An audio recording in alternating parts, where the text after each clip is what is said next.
چل سکتا ہے ہمارے نبی کا مقام اور مرتبہ. اللہ اکبر. نبی علیہ الصلوۃ والسلام ارشاد فرماتے ہیں سنو ہم کیوں نبی نبی کرتے ہیں. یہ صرف نبی نبی گاتے ہیں. نبی نبی یا نبی نبی یا نبی نبی یا نبی نبی یا نبی نبی یا ڈانس کرتے ہیں. نبی کا نام نہ لیں تو کوئی ٹکڑا نہ ڈالے. نبی کا نام نہ لیں تو یہ ان کو کوئی کھانا نہ پوچھے.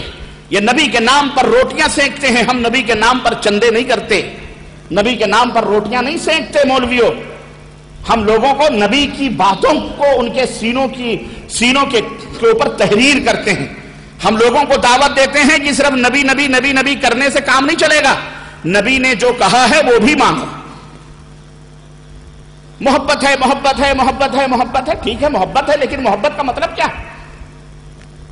محبت کا مطلب یہی ہے کہ رٹتے رہو محبت ہے محبت ہے محبت. محبت کا مطلب یہ نہیں ہے بیوی سے شوہر کو محبت ہے, شوہر کو بیوی سے محبت ہے, بیٹے کو ماں سے محبت ہے, ماں کو بیٹے سے محبت ہے, باپ کو بیٹے سے محبت ہے, بیٹے کو باپ سے محبت ہے. اب باپ پیاسا مر رہا ہے, باپ نے کہا میرے بیٹے ایک گلاس پانی لے کے آ جا, مجھے پیاس لگی ہے ایک گلاس پانی دے دے. بیٹا کہے ابو تیرے پاؤں دبا دوں. مالدار ہے تو موقع ملے تو گلے ہی دبا دوں.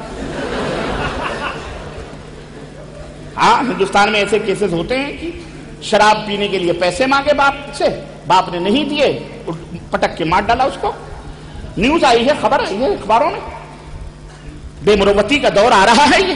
اللہ ہمارے بچوں کو اس سے محفوظ رکھے اور ہم سب کو اس سے محفوظ رکھے اور ہمیں اپنے ماں اور باپ کی عزت اور ان کی قدر کرنے کی توفیق عطا فرمائے. باپ کہہ رہا بیٹا ایک گلاس پانی پلا دے. کہا ابو تجھ سے بڑی محبت ہے. بابا بڑی محبت. بیٹا میرا گلا سوکھ رہا ہے, گلاس پانی دے دے پینے کے لیے. وہ کہے نہیں بڑی محبت ہے. سب کچھ کہو یہ مطلب اس کو محبت کہیں گے, اس کو دوستی کہیں گے, اسے مقام اور مرتبے کو پہچاننا کہیں گے؟ نہیں. فرما بردار بیٹا وہ ہے کہ باپ نے کہا اور فوری وہ چیز فوری طور پر اس کے سامنے حاضر کر جو حکم کی تعمیل کرے. اسی لیے اللہ نے فرمایا محبت کا معیار یہ ہے کہ قل ان کنتم تحبون اللہ فاتبعونی. اتباع کرو, پیروی کرو کرو کرو, عمل کرو, نبی کے پیچھے چلو, تب محبت یہ علامت ہے, یہ نشانی ہے محبت کی. تو جو کرتے ہیں وہ حقیقی طور پر نبی سے محبت کرتے ہیں, اور جو صرف محبت رکھتے ہیں اور حکم فرما برداری نہیں کرتے وہ خلاص وہ جھوٹے دائی ہیں, وہ جھوٹے دعوے دار ہیں محبت کے. تو آج ہمیں یہی بدنام کیا جاتا ہے. آؤ ہم سے سنو مقام مصطفیٰ کیا ہے, منصب مصطفیٰ کیا ہے, مقام نبوت کیا ہے. ہم نے نبی علیہ الصلوۃ والسلام کے سوا کسی کو کوئی اور دوسرا امام نہیں بنایا. ہم نے نبی کے سوا کسی کو اپنا امیر نہیں بنایا. ہم نے نبی کے سوا کسی کو اپنا معلم نہیں بنایا. ہم نے نبی کے سوا کسی کو اپنا مقتدا, اپنا پیشوا نہیں بنایا. ہم نے نبی علیہ الصلوۃ والسلام کو سب کچھ دیکھا, انہی کے لیے سب کچھ ہم نے قربان کر دیا. ہمارے نبی کا مقام و مرتبہ یہ ہے کہ نبی علیہ الصلوۃ والسلام ارشاد فرماتے ہیں کہ ایک دفعہ میں سویا ہوا تھا, فرشتے آئے, دو آدمی آئے, کہنے لگے اس کو تولو, اس کو تولو, اس کا وزن کرو, اس آدمی کا وزن کرو جو سویا ہوا ہے. اللہ کے رسول صلی اللہ علیہ وسلم نے فرمایا ترازو نصب کیا گیا, ترازو نصب کیا گیا اور مجھے ترازو کے ایک پلڑے پہ رکھا گیا. کہنے والے نے کہا کہ ایک آدمی کے مقابلے میں اس کو تولو. آقا علیہ الصلوۃ والسلام ارشاد فرماتے ہیں کہ مجھے ایک کے مقابلے میں تولا گیا, میرا وزن اس کے مقابلے میں بھاری رہا. کہنے والے نے کہا اسے 10 کے مقابلے میں تولو. ترازو کے دوسرے پلڑے پر 10 آدمی کو بٹھایا گیا اور مجھے تنہا ایک پلڑے پر بٹھایا گیا, تولا گیا, 10 کے مقابلے میں بھی میرا وزن سب سے بھاری رہا. کہنے والے نے کہا 100 کے مقابلے میں تولو, 100 کے مقابلے میں تولا گیا, پھر بھی میرا پلڑا سب سے بھاری رہا. کہنے والے نے کہا 1000 کے مقابلے میں تولو, 1000 کے مقابلے میں بھی تولا گیا, پھر بھی میرا پلڑا سب سے بھاری رہا. اللہ اکبر. آواز آئی کہ میرے فرشتوں. کہنے والے نے کہا ارے یہ 1 نہیں, 10 نہیں, 100 نہیں, 1000 نہیں, روئے زمین کو ایک ترازو کے پلڑے پہ رکھ دو, تنے تنہا نبی کو ایک ترازو کے پلڑے پہ رکھ دو, پھر بھی مصطفیٰ کا مقام سب سے بلند رہے گا. یہ ہے ہمارا عقیدہ اور ہمارا ایمان. ہم کوئی للو پنچو جمن سبراتی نہیں ہیں کہ ٹرخا دو ایسے ہی. اور ہم نے کہا یہ نبی کا گوشت پوشت نہیں تولا جا رہا تھا, نبی کی ہڈی نہیں تولی جا رہی تھی, نبی کے چمڑے خون نہیں تولے جا رہے تھے, نبی کا مقام بتایا جا رہا تھا کہ قیامت تک آنے والے لوگوں سنو, بڑے بڑے انبیاء آئے ہیں, بڑے بڑے رسول آئے ہیں, پوری زمین کے اندر آدم سے لے کر کے حضرت نبی کریم صلی اللہ علیہ وسلم تک جب کہنے والے نے یہ کہا پوری دنیا کے انسانوں کو رکھ دو, اس کے اندر حضرت آدم بھی تھے, حضرت ابو البشر حضرت آدم بھی تھے, حضرت یعقوب بھی تھے, حضرت زکریا بھی تھے, حضرت یحییٰ بھی تھے, حضرت عیسیٰ بھی تھے, حضرت موسیٰ بھی تھے, اور تمام حضرت یوسف کنعانی بھی تھے, حضرت نوح بھی تھے, اور تمام دنیا کے صحابہ بھی تھے, اولیاء بھی تھے, صالحین بھی تھے, شہداء بھی تھے. سب کو ایک ترازو کے پڑے پہ رکھا گیا ہوگا, تب نبی کریم صلی اللہ علیہ وسلم کا مقام ان سے بھی بلند رہا. سب کو ایک مقام پہ رکھ دو. ہم یہی کہتے ہیں کہ جب نبی کا مقام اور مرتبہ یہ ہے, تو جب نبی کا مقام اور مرتبہ اتنا بلند ہے, تو جب نبی کی بات آ جائے, نبی کا فرمان آ جائے, تو پوری کائنات ایک طرف, تنے تنہا ہمارے نبی کی بات ایک طرف, تنے تنہا ہمارے نبی کی بات کو مان لو, پوری کائنات کی بات کو ٹھکرا دو. یہ ہے ایمان. سمجھ میں بات آئی کہ نہیں ہے؟ یہ ہے حقیقی ایمان. یہ نہیں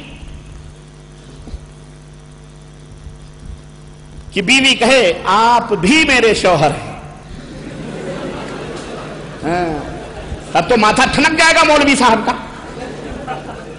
اگر محترمہ مولوی صاحب کی یہ کہہ دیں کہ میرے سرتاج آپ بھی میرے شوہر ہیں, مولوی ٹھنک جائے گا, کہے گا میں بھی ہوں, اس کا مطلب کوئی اور نہیں ہے. بیگم کیا بہکی بہکی باتیں کر رہی ہو, پاگل ہو گئی ہو, دماغ خراب ہے. مسجد کا امام ہوں, اتنا بڑا مفتی ہوں, دارالعلوم کا شیخ الحدیث ہوں, بیچو گی عزت میری؟ میں بھی ہوں کیا مطلب؟ یہ کہو میں ہی ہوں, آپ ہی میرے شوہر ہیں, آپ ہی میرے شوہر ہیں. ایک لفظ ایک حرف بڑھانے سے معاملہ کہاں سے کہاں ہو جاتا ہے. لفظ با بڑھایا تو معاملہ بڑا سنکٹ میں چلا گیا. یہ نہ کہو, یہ کہو آپ ہی میرے امام اور مقتدا اور پیشوا ہیں. یہ نہیں کہ آپ بھی ہیں اور دوسرے بھی ہیں. اگر بیوی کہنے لگے تو پھر مولانا جینا حرام ہو جائے گا آپ کا. تو نبی کی اپنی شان میں اتنی توہین تم برداشت نہیں کر رہے, تو ہم اپنے نبی کی شان میں اتنی توہین کیسے برداشت کر سکتے ہیں؟ ہم تو کہتے ہیں تم ہمیں گستاخ کہتے ہو, تم سب سے بڑے گستاخ ہو. نبی کے مقابلے میں کسی اور کو, اللہ اکبر, بات کہاں آ گئی. قبیلے بنو حنیفہ کون تھے تمہیں پتا ہے؟ قبیلے بنو حنیفہ وہ قبیلے کے لوگ تھے جو نبی کے ہاتھوں پر بیعت کر کے گئے, ایمان لائے, نبی کے پیچھے نمازیں پڑھی, اپنے بستی میں گئے, اذان دیتے تھے, جمعہ قائم کرتے تھے, نماز پڑھتے تھے, صدقہ دیتے تھے, زکوٰۃ دیتے تھے, خیرات دیتے تھے, سچ بولتے تھے, صحابہ تھے, سب کچھ تھے. اتنے بڑے لوگ تھے. ان میں قبیلے بنو حنیفہ میں ایک شخص پیدا ہوا, دماغ خراب ہوا, اس نے کہا کہ لوگوں میں نبی ہوں. اس کا نام ہے مسیلمہ. مسیلمہ کذاب مشہور ہے, جھوٹا دعویٰ کرنے والا نبوت کا. اس نے کہا میں نبی ہوں. بستی کے لوگوں نے کہا تو میرے قبیلے کا بڑا آدمی, بڑا متقی ہے, بڑا پرہیزگار ہے, نمازی ہے, سب کچھ ہے, ٹھیک ہے, محمد صلی اللہ علیہ وسلم بھی میرے نبی ہیں, تو بھی میرا نبی ہے, کوئی حرج نہیں, کوئی حرج نہیں. یہ خبر مدینے کی بستی میں پہنچی. صحابہ کرام نے سوچا کہ ظالموں نے نبی کے علاوہ بھی دوسرا نبی بنایا ہے. کون؟ مسیلمہ کذاب. اللہ اکبر. ان کی غیرت کو گوارا نہ ہوا کہ میرے نبی کے علاوہ کوئی اور نبی پیدا ہو جائے. میرے نبی کے علاوہ تو کوئی دوسرا نبی دنیا میں آ سکتا نہیں, آ سکتا ہے. کسی کی نبوت نہیں چل سکتی, کسی کی رسالت نہیں چل سکتی, تو پھر یہ کون سا نبی آ گئے؟ یہ تو جھوٹا ہے. صحابہ کرام نے فوج کشی کی, صحابہ کرام نے فوج کشی کی, اور جو لوگ اس عقیدے پر تھے سب کو قتل کیا گیا, سب کو قتل کیا گیا. نبی کے مقابلے میں کسی اور کو نبی بنایا تو حشر کیا ہوا؟ صحابہ کرام نے کہا ان کی نمازیں برباد ہیں, ان کی اذانیں برباد ہیں, ان کے روزے برباد ہیں, ان کے زکات برباد ہیں, یہ کافر ہو گئے. یہ کون ہو گئے؟ صرف نبی کے مقابلے میں کسی امتی کو لا کے کھڑا کر دیا تھا. تو نتیجہ تاریخ نے ہمیں بتایا, سیرت نے ہمیں بتایا, صحابہ نے اس کو برداشت. اور آج اگر